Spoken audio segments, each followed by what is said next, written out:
সাকিব আল হাসান, এটা তার আসলে নতুন কিছুই না। এর আগেও তিনি এসব করেছেন, ভক্তদেরকে পিটিয়েছেন।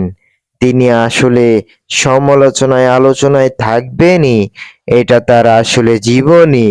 কারণ কেননা তিনি আজকে যে কাণ্ডটা করেছেন এটা নতুন না, এর আগেও তিনি করেছেন। পক্ষান্তরে এই যে এক ভক্ত স্টেডিয়ামে বসে বিকেএসপির মাঠে খেলা দেখতেছিলেন তামিম ইকবাল এবং সাকিব আল হাসানের দলের, এবং তিনি খুব সুন্দরভাবে বসেই খেলা দেখতেছিলেন। কিন্তু এখানে দেখতেছি আমরা সাকিব আল হাসানকে কোচদের সাথে ম্যাচের দিকে তাকিয়ে সাকিব আল হাসান ম্যাচের বিষয়ে কোচদের সঙ্গে কথা বলছিলেন।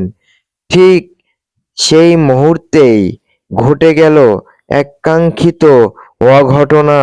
কারণ কেননা সাকিব আল হাসান যখন ম্যাচের বিষয়ে কথা বলতেছিলেন তার কোচদের সাথে, তখনই সেই ভক্ত সাকিব আল হাসানের কাছে আবদার করে বসেন যে ভাইয়া আমি আপনার সাথে একটা সেলফি তুলবো।